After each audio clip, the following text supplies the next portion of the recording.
I'm at a period in my life, you know, artistically, where I'm constantly interrogating my own personal heritage. With the Panther films, I got to go to the continent, which is like my ancestral heritage.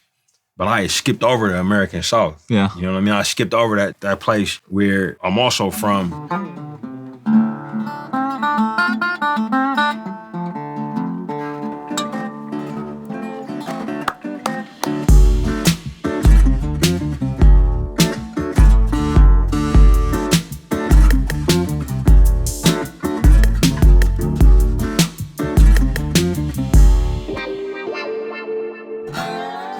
So blues music. I remember when first met you, and I didn't know what a composer really does. And we were walking on the campus talking, and I asked you if you played a bunch of instruments, you know, and you lied and said you didn't. But you said what you do play is guitar very well. And you know, this film is about many things, but it's also kind of about a guitarist, you know, at his heart. In a specific guitar, a specific type of guitar, but it's also about the blues, you know, the Delta blues that came out of the Mississippi Delta region.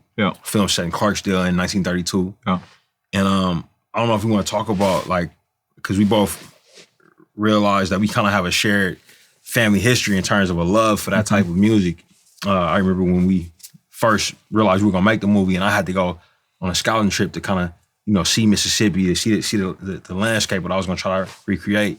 You know, you and your dad were already planning on taking a trip down there. I don't know if you want to talk about that. I started playing guitar and I started getting interested in music very early on. It was because of my dad. My dad he was a guitar teacher. He started playing rock guitar when he was 11 or 12, you know, Rolling Stones and the Beatles, and then he transitioned into classical guitar.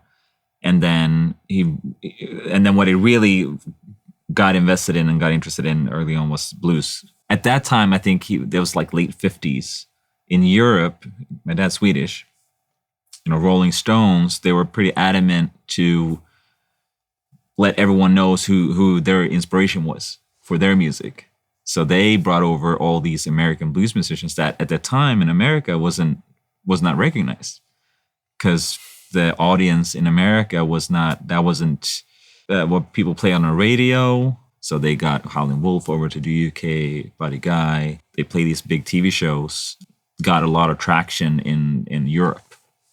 So when Buddy Guy and Howlin' Wolf became stars in Europe, that's like when in America, people are like, oh, these are Americans. Why why aren't they famous in America? Why aren't they play here? So then they started to get bookings in America, but then they were already old then. You know, they were in their 50s, 60s. So my dad heard you know, one of the first records that he bought was John Lee Hooker and Howlin' Wolf and Buddy Guy, and his favorite guitar player was Albert King. That was his number one hero. And my dad saw him in Sweden in the late 60s and 70s. We got a lot of blues artists coming to play in Sweden. Yeah. And so when I grew up playing guitar, like my dad couldn't stop talking about blues guitarists. Yeah. He couldn't stop playing videos, and because he used to bring his video camera and play and record those shows. So we had VHS tapes. Jeez. I didn't have a lot of VHS tapes when I was a kid. Yeah. But that's what I had. So I was playing those blues videos of Albert King, my dad filming Albert King. And you were learning how to play. I couldn't. It was later on. Like that was I was like 9, 10. That was a little too advanced. But also the idea and the expression, I didn't fully, I think, understand. What was being expressed to the music. Yeah, exactly. And so your dad was his guitar teacher. Yeah. Had a son. And when did you start learning? When I was about 6 or 7. And we sat about 10 minutes every day. It was, I mean, we both have kids now, so we know how special that is if you can get 10 minutes with one of your kid a day. Oh my God, yeah. And how special that is for your kids. Yeah. Like alone time, special time. It doesn't really matter what you do. It could be anything. Yeah. And you got 10 minutes every day playing guitar. It's not that I didn't like doing it. But I liked spending some 10 minutes with my dad alone. Right. In the room. Right. So we had the guitar and we played, and for 10 minutes every day. After a year or 2 years, I got pretty good at it. Mm-hmm.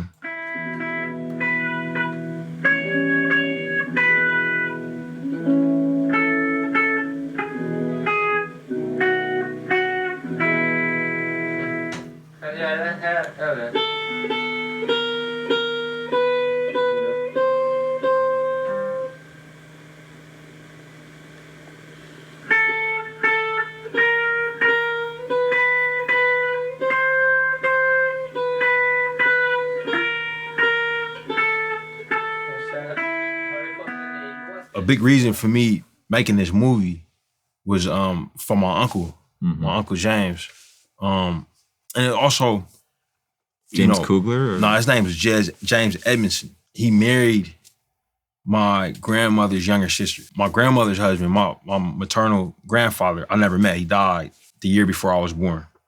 But I grew up in the house that he built the second story of, and you know, he impacted my life tremendously. My family who knew him, they say I'm a lot like him. You know what I'm saying? But I didn't know him. But he was from Mississippi. My Uncle James, I knew for my whole life, and he died while I was in post-production on Creed. That was when he died in 2015. And he meant the world to me. And the only music he would listen to was the blues. That was all. That was what he loved. He had a crush on Beyonce, crazy enough. So he would listen to her songs every once in a while. But that was his, you know, that was his thing. And he would drink Old Taylor whiskey when he was off work, and he'd sit and just listen to blues records on vinyl, and then eventually on CD. And I would spend time with him listening to that music. When I was away out of town on Creed, it was my first studio movie. I was having a really hard time, and he left me a voice message, March 15th, 2015, and his daughter, my cousin Wendy, who married me and Zenzi, I'm real close with.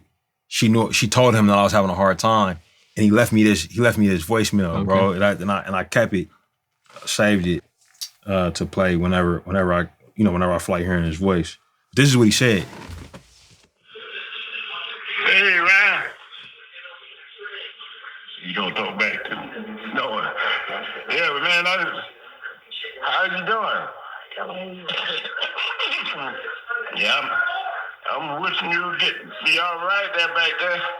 I know you get kind of homesick with, just like Avocade said, just hang in there. You be all right. And we love you. So like he was telling me to hang in there, but he quoted Albert King.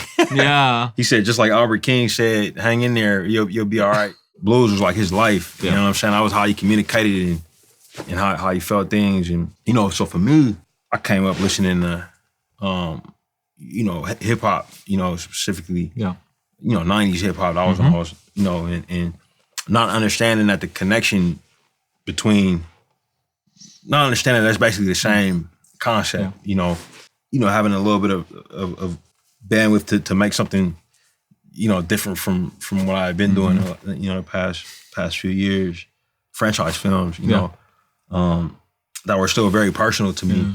You know, I wanted to make something even more personal and different, and so, you know, this concept for this movie came to me, and I remember when it was time to scout, you know, you and your dad were already kind of planning to go on that blues trail, which is exactly where I needed to go. So we got together and tagged along. What made you like your dad want to do the blues trail with you?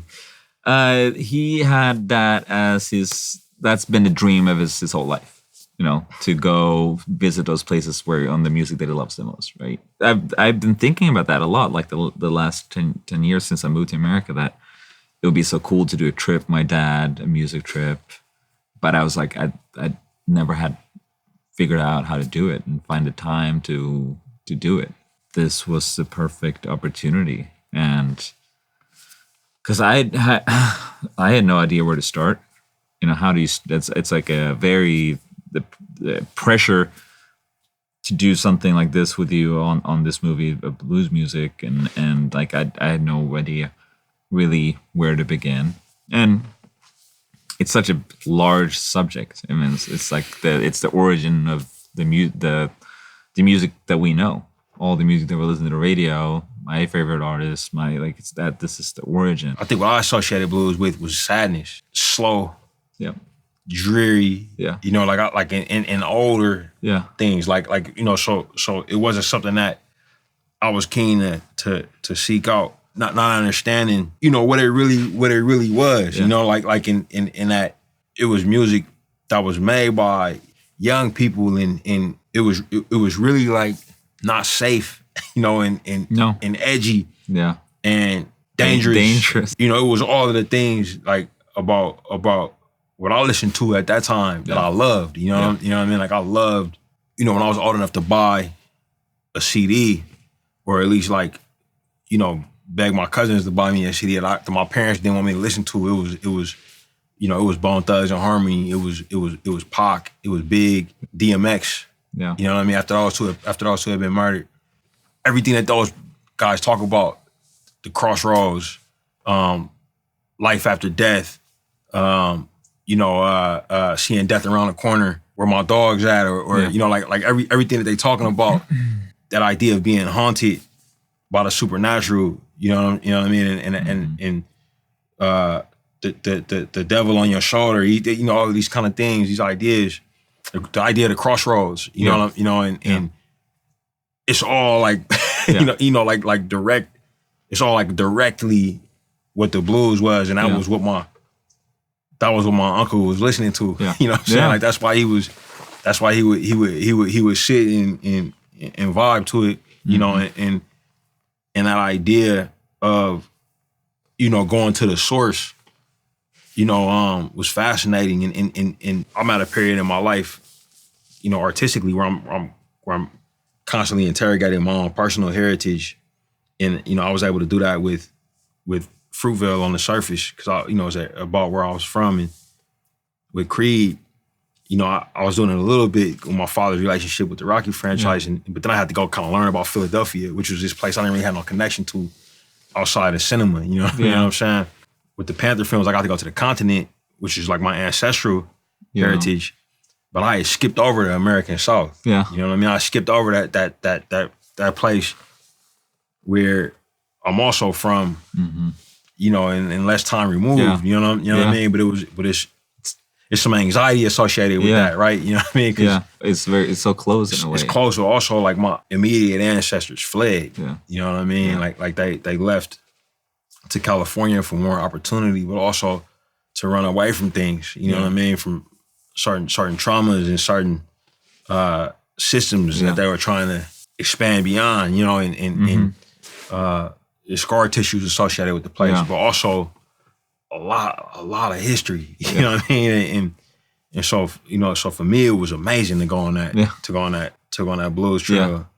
And also it was really cool to be there with you and your dad, because y'all are from Sweden, man, thousands and thousands of miles away. But the culture and the art that was created in this place, and when you go, it's just fields, bro. It's fields with structures here and there.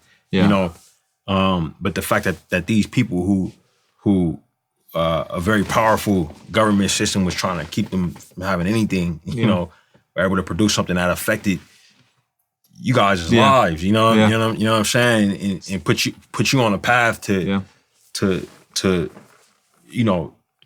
doing what you do. You know what I'm saying? Like it was amazing. It led like an epic, even more epic sense. And then like going to Indianola and being in B.B. King's bar with it shut down and his all engineer bust out his equipment and y'all got to play with his guitars on his stage, you and your dad. I was like, yo, this is crazy.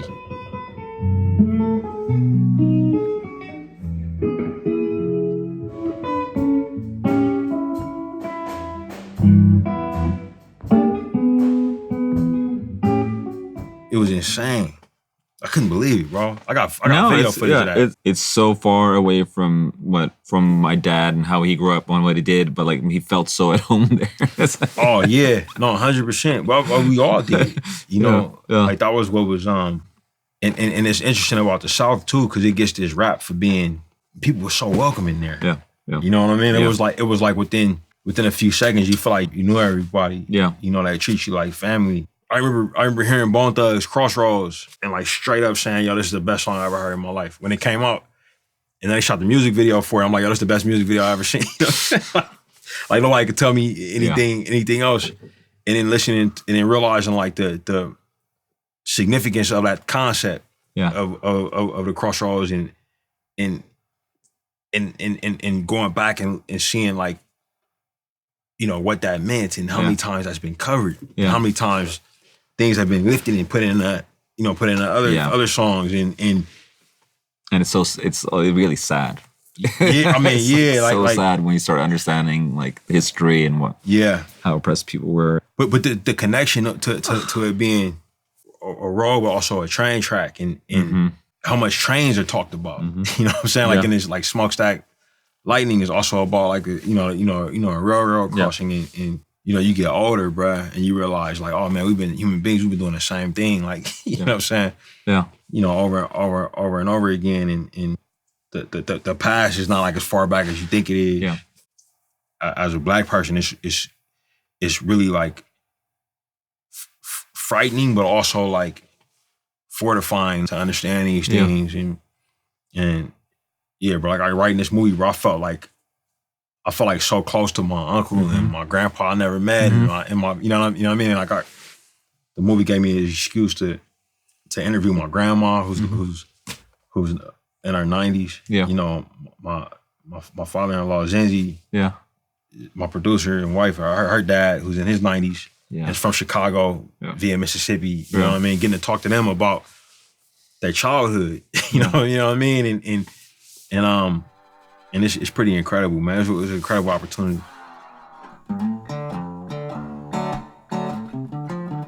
Something I've been wanting to tell you for a long time. It might hurt you. Hope you don't lose your mind. Well, I was just a boy, about 8 years old. You threw me a Bible on that Mississippi road. See, I love you, Papa. You did all you could do. And they say the truth hurts, so I lied to you. Yes, I lied to you. I love the blues.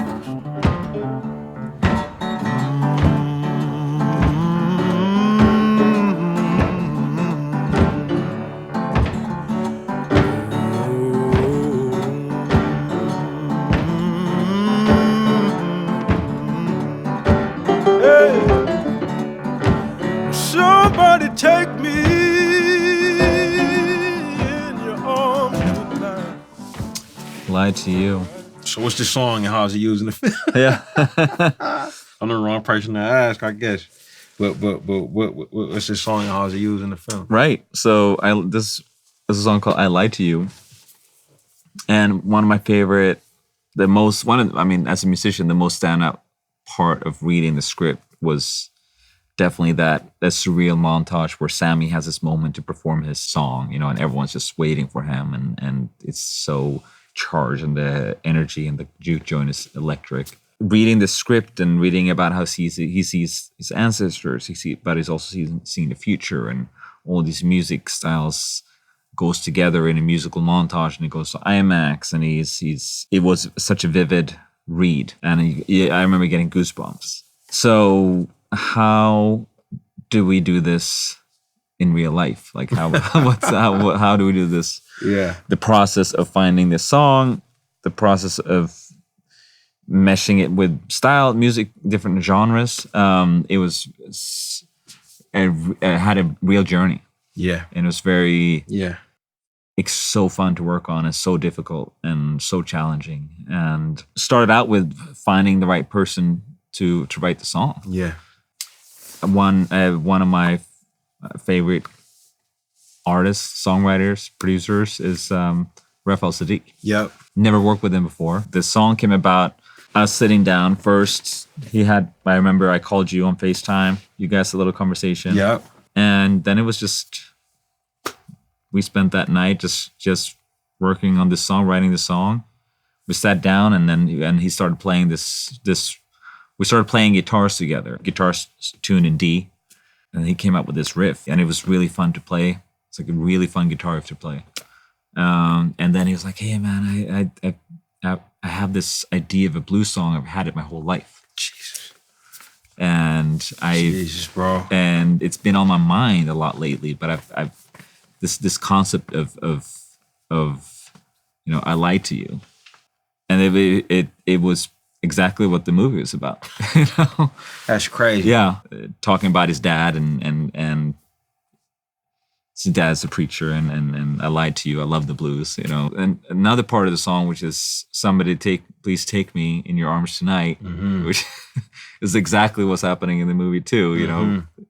Remick is there listening to the song and it's foreshadowing what's going to happen next. So we recorded the song. We finished the basic skeleton of the song that night. I sent it to you. I lost my mind. Yeah, how'd you feel when you heard it? I loved it. I knew we were done. Like as soon as I heard it. One of the first things that I did starting on this project was to find the hero guitar. I tried to find Dobro's. Dobro is the brand of the guitar. So I found this Dobro guitar at Norman's Rare Guitars in LA. It was from 1932, right? And just the color and the patina. And obviously the resonator, which gives it. This was before distortion existed. Now you have a distortion pedal, right? And this is what this did. It made the sound louder, so you could play. So you could be a jukebox. You could play loud to people, and distort the sound. And this was just so beautiful. It's gorgeous, and it looks badass. And so when Raphael and I sat down and started playing, this is kind of the riff that he came up with. And the guitar's tuned in D. It's a D major tuning. Which you tune it like this because you play the slide. So when you have a slide, which is at the time, the first type of slide was just a glass bottle, a bottleneck. You broke it off and you put it on your finger so you can slide your finger over the frets. But if you tune it like this, you can play chords with just pressing down the slide.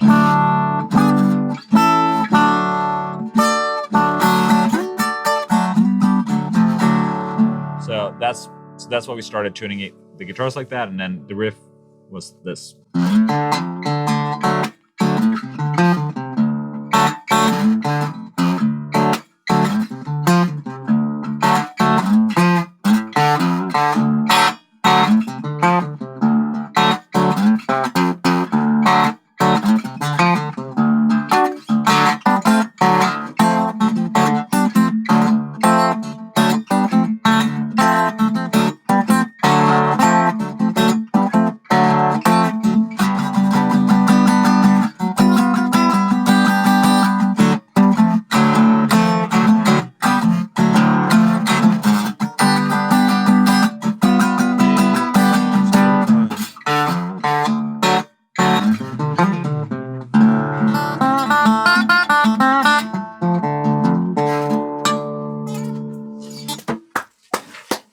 And it's funny because it's really fun to play, but it's also a little tricky. Mm-hmm. So I was definitely a little nervous about Sammie, Miles Caton, learning to play. He wasn't a guitar player. He's not a guitar player. He's an incredible musician, and I knew because he's so good at piano and singing. I knew it was gonna come to him naturally.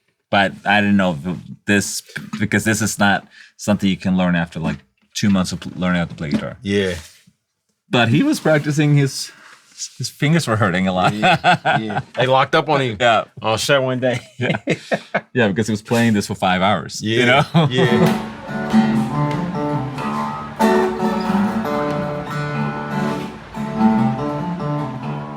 And thanks for doing this, bro. Of course. It's so fun. Hell of a first appearance on In Proximity. Oh, yeah. Very much so. Yeah, not bad. From the legend.